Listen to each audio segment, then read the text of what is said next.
obviously you are both well known for your experience and knowledge in Korea, but some fans or new fans don't know the real you. So would you like to say 5 facts about each other that no one knows of, like your favorite hobby or one of your favorite bands that no one really knows?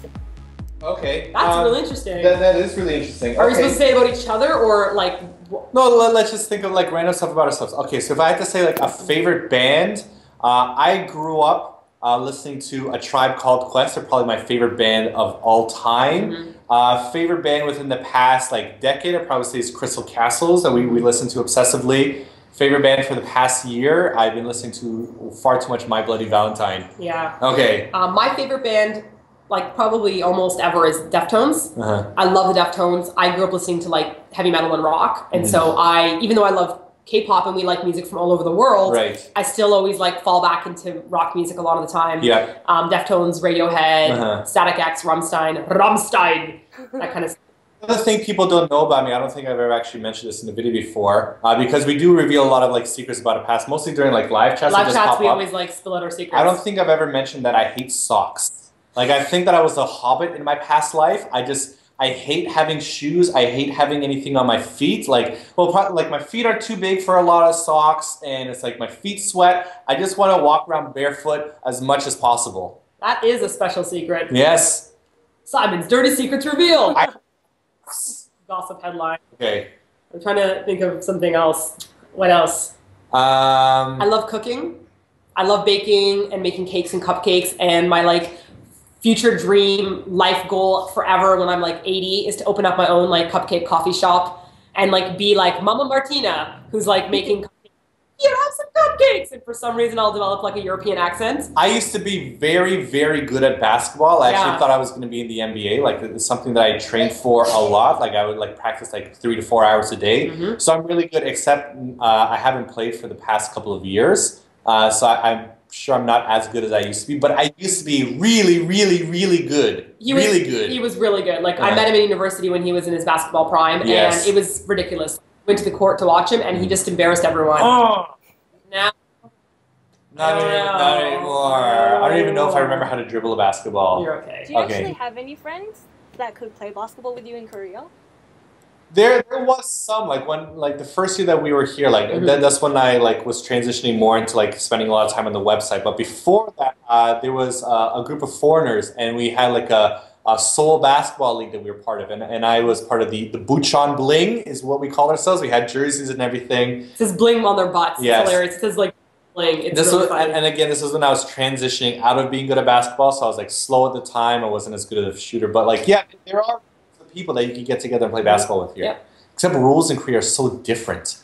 Traveling concepts are just bizarre. Okay, don't start a basketball. Okay, I'm just saying. Traveling is more than 2 steps. You can't do 4. I thought of one final.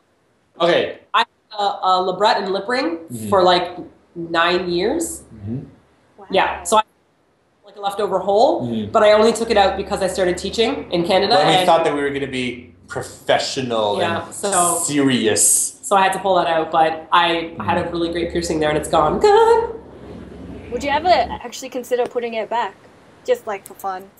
You know, I would. It's just that I feel like that was part of a certain part of my life, and I get really bored with the way that I look. So like I'll go through phases where like my hair is pink right now, and I love the pink. But in a couple years from now, I might never want to do pink again, and I might go to like purple, or I might cut my hair really short, or I might shave one side. I know we want to get more tattoos done. Yeah, so like that's the thing that we'll probably get done, like finish up our sleeve. Yeah, you know? Simon has a half sleeve, so he's got to finish it, but we don't have time.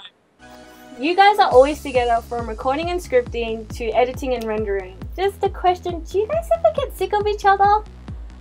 Not in the least bit. That's one of the main reasons why we wanted to do this job, because we're so close to each other. Like, even as teachers, we wanted to be teachers initially because we think that it's a great job if you're a family person, because you know you have the same vacations as your kids, you have long vacations, you could be together a lot, so that's why we got into teaching. But as a blog, I'd like to mention that is not the only reason. Well, that's not the only reason, but it wasn't like, hey, let's dedicate our lives to teaching. No, but like I remember for me, like I was thinking, like I want a career that's good for my family. I don't want to be somebody that just works ridiculous hours and neglects my family. So I always thought about family first. So for this job right here as bloggers, I thought that this is perfect because both of us could be together all the time. Like instead of being teachers and you have to be like separate 8 hours a day when you're in different classes, that sucks. Now we're together nonstop, and this is really the perfect situation. Yeah. I mean, when it comes to being like creative together, we do go into different modes. Yes. So like we can be in like snuggly happy couple mode. Right. But when we start scripting for a video and we're discussing it, it'll kind of be separated. Yeah. Simon will be like the director and I'll be like the creative director, and then we'll switch. So we have different ideas roles, of humor. So you sometimes see this in the Music Monday that Martina will say one thing, I'll say something different, because like we don't necessarily agree on everything that we say. But it's still fun to be with each other. But the key is to make sure it's not personal, because we know a lot of people who work together with their significant other, their any kind of partner, and they take it personally. So if I say something I think is funny and Simon doesn't agree with me, then it's like personal insult. Like, why would that be? That, that makes no sense. Right. Yeah. So instead we think of it like from the perspective of like a director. He's not trying to personally attack me as Martina. So it's important to be able to like separate that in your mind so that you can disagree with each other but not take it personally as a couple. So that's really important. That's actually a good point. I think you've set a foundation for everyone who's going to have a relationship in the future. Set your different moods in your relationship. Thank you actually for that. I'm going to take that to heart. I'm actually going to write it down in my phone later.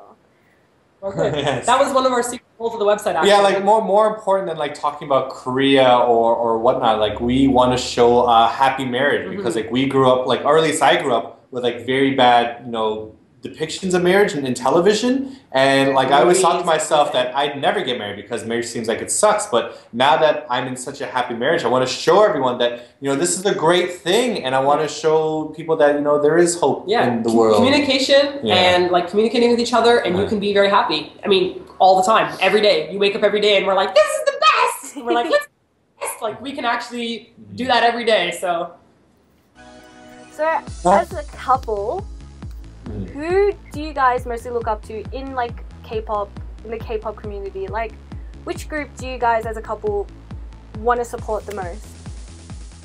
Ooh, that is a tough one. Who do we want to support the most? It's very difficult, because we always look at K-pop from not just like looking at the idols themselves. We're always fascinated with the machinery behind the whole process of making a K-pop group. So I know a lot of people are attached to personalities. We're not attached to personalities or faces. We're just interested in the product of music. There's some people that we like and we find fascinating. So it's like, I really like MFBTY. I like Tiger JK and Yoon Murray being a married couple, being creative together, because I feel like that's something that we can relate to. You're biased. Yes, I'm biased to like married couples. But I mean, if I could put my support behind someone, I think I'd also do that for like JYJ. Yes. Oh, definitely. Okay, there you go. That's an easy answer. I don't like what's happening to JYJ. I think it's really unfair. And I think everyone knows it's unfair. And the politics behind the system of K-pop are keeping people who are working hard from being successful, like more successful. They could be more successful if they were given the support.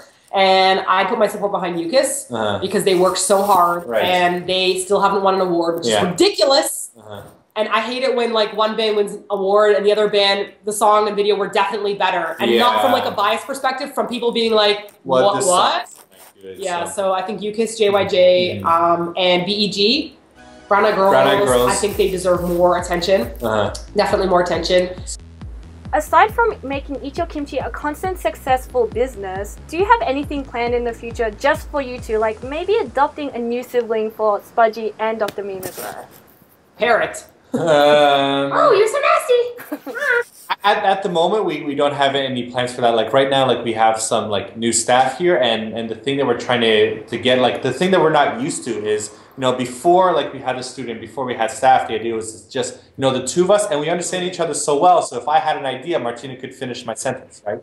So now the idea of having other people understand our vision and what we want to do is like, it takes a lot of time to foster that kind of relationship. So I know we're getting lots of emails from people being like, hey, can I work for you guys? Hey, can I be an intern? Well, the idea of taking on like a new staff member or a new intern is a very, very long process to get people comfortable with the idea of what we see happening, because we have like a perspective on our videos or a sense of humor that we want to get across, or inside jokes that we know about for the past 4 years that the Nasties know about. So how do we make sure that we can explain that all to somebody. So so I think right now we're just working on building like the Eat Your Kimchi crew right now. Yes. Yeah, the ones, so like Lee, intern Lee and Susie are our two kind of workers now, and we're just trying to build our team like what's it called, like spirit, so that we can like bounce off of each other, and you know, they can give us ideas and we can be like, that's an awesome idea, and we can kind of work together. So that's all we're working on right now. Yeah.